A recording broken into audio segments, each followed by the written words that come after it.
lupa jika posisinya masih merah ini seperti ini, diklik saja, subscribe-nya diklik, setelah itu loncengnya juga diklik untuk semuanya. Bagi yang belum, saya tunggu untuk klik subscribe dan loncengnya.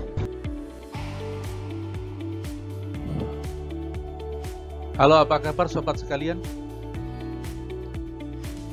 Jumpa lagi dalam sajian video kali ini, yaitu praktik baik atau best practice.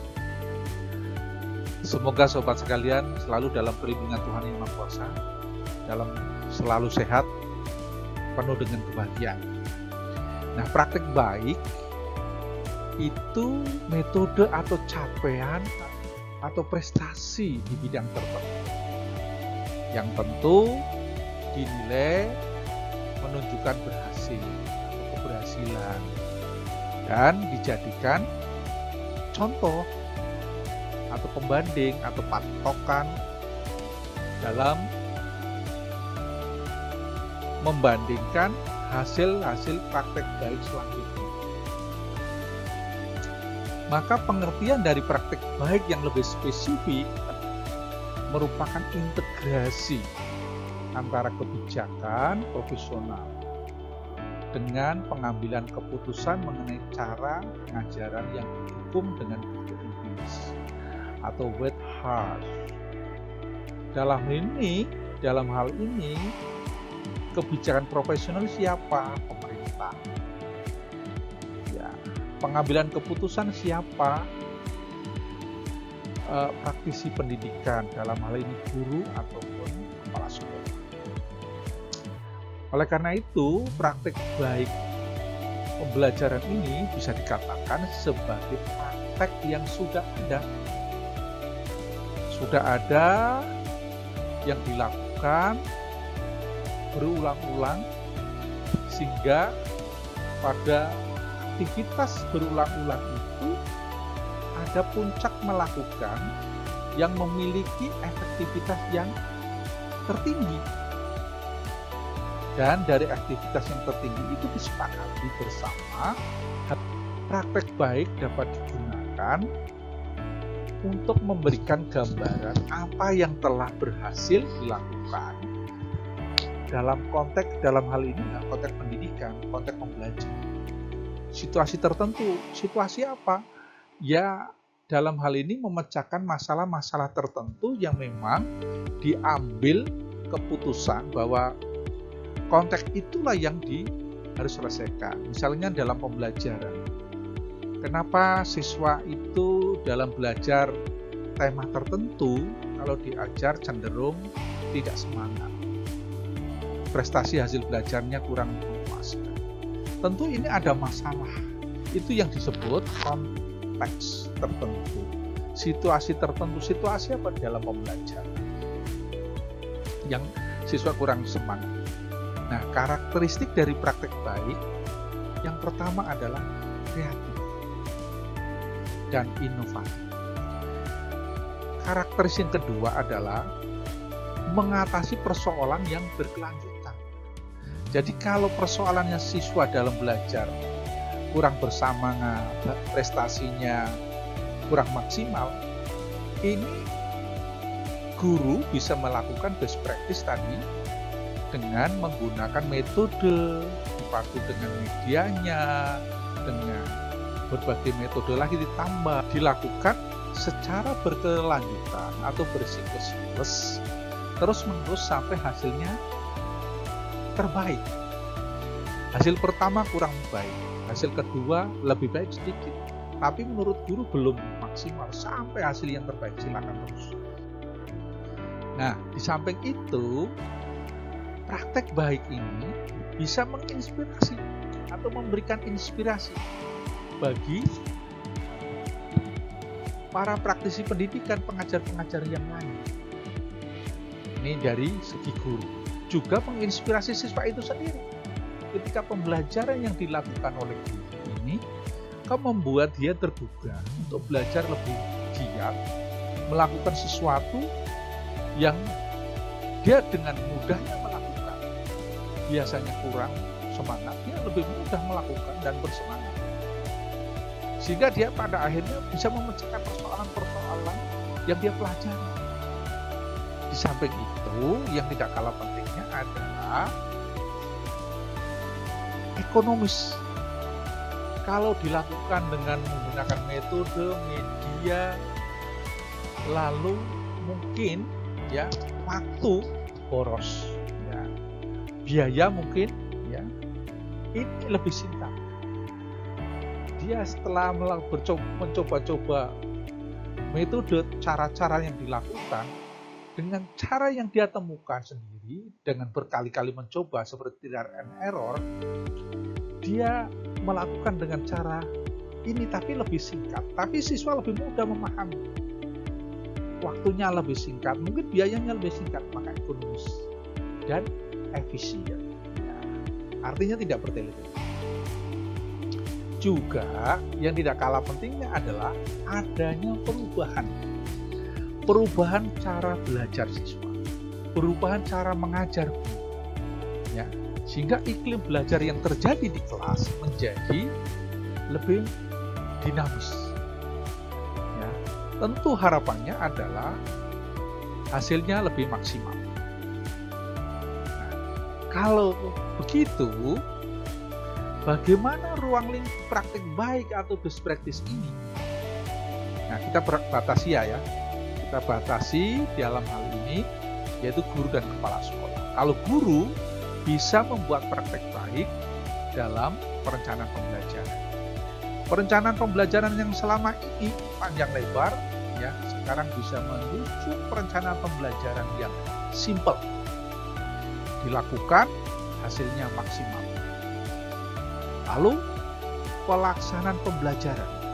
Pelaksanaan pembelajaran selama ini menggunakan metode, media, pengaturan waktu, boros.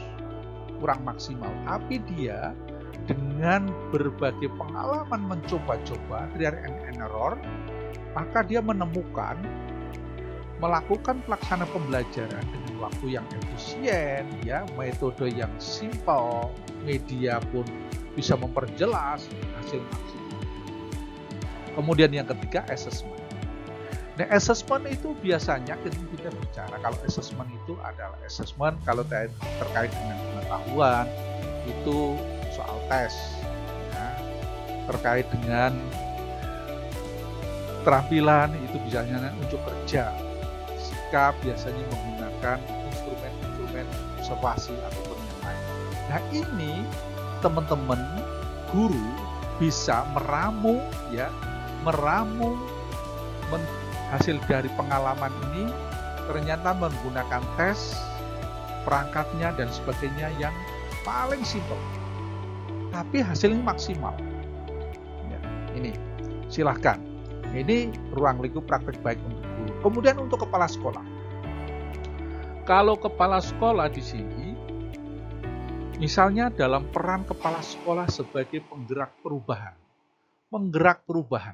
Nah, perubahan misalnya dalam guru-guru selama ini di dalam melakukan persiapan mengajar, pelaksanaan pembelajaran, assessment, itu cenderung boros, yang maksimum. Nah, kepala sekolah bisa menciptakan berdasarkan pengalaman, mengorganisasi guru untuk melakukan persiapan pembelajaran, pelaksanaan pembelajaran ataupun penilaian, itu bisa punya ramuan cara apa diterapkan berdasarkan pengalaman. Ternyata dengan cara yang dia lakukan sebagai kepala sekolah, organisasi seperti itu, hasilnya maksimal. Contoh tentang peran kepala sekolah sebagai penggerak perubahan yang dilakukan dalam satu sekolah. Ini contohnya di SMP ya. Nanti yang akan dilakukan Pak Nizamuddin dari Labuan Batu di sana.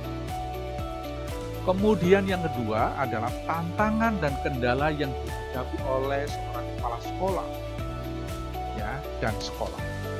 Lalu implementasi kurikulum merdeka. Nih, contohnya 3 ini. Lalu dari hasil praktek baik, bagaimana selanjutnya? Tentu harus dibagi. Berbagi praktek baik bisa melalui bergabung dengan komunitas belajar. Nah, komunitas belajar itu kan banyak di sana. ada MGMP kalau bagi guru ya, ada kolaborator sesama guru Indonesia, ada yang lain-lainnya. Ini komunitas belajar. Kalau komunitas belajar untuk kepala sekolah misalnya MKKS, musyawarah kerja kepala sekolah, kolaborasi antar kepala sekolah seluruh Indonesia juga ada. Nah, bagaimana caranya? Salah satu cara berbagi ini dengan bercerita. Ya, berbagi ini dengan bercerita. Bagaimana berbagi hasil praktek baik ini? Contohnya, ayo kita ikuti tayangan video selanjutnya yang dilakukan oleh Pak Nisamuddin dalam praktek baik yang dilakukan di sekolahnya, yaitu SMP beliau yaitu di Labuan Batu. Ayo kita tonton. Assalamualaikum warahmatullahi wabarakatuh. Salam sejahtera buat kita semua. Perkenalkan, nama saya Nisamuddin SPD, bertugas di SMP Negeri 1 Panahilir. SMP Negeri 1 Panahilir didirikan pada tahun 1983 dengan luas lahan 7.500 meter persegi. Sekolah ini terletak di Desa Sesanggul, Kecamatan Panahilir, Kabupaten Labuhan Batu, Provinsi Sumatera Utara. SMP Negeri 1 Panahilir adalah tempat tugas sebagai kepala sekolah. Berdasarkan rapot mutu yang telah dianalisis dan divalidasi sesuai dengan kondisi faktual di sekolah, ditemukan masalah utama dalam pembelajaran, yaitu rendahnya minat belajar siswa sehingga hasil ulangan siswa menjadi rendah. Hal itu diperoleh kurangnya kemampuan guru menggunakan metode pembelajaran bervariasi. Program yang dilaksanakan meningkatkan minat belajar siswa dengan menggunakan metode pembelajaran bervariasi bagi guru-guru SMP Negeri 1 Panahilir melalui MGMP Mini. Sebelum mensosialisasikan rencana proyek kepemimpinan. Bapak Ibu yang saya hormati, adapun acara kita pada hari ini adalah acara pembentukan panitia MGMP Mini.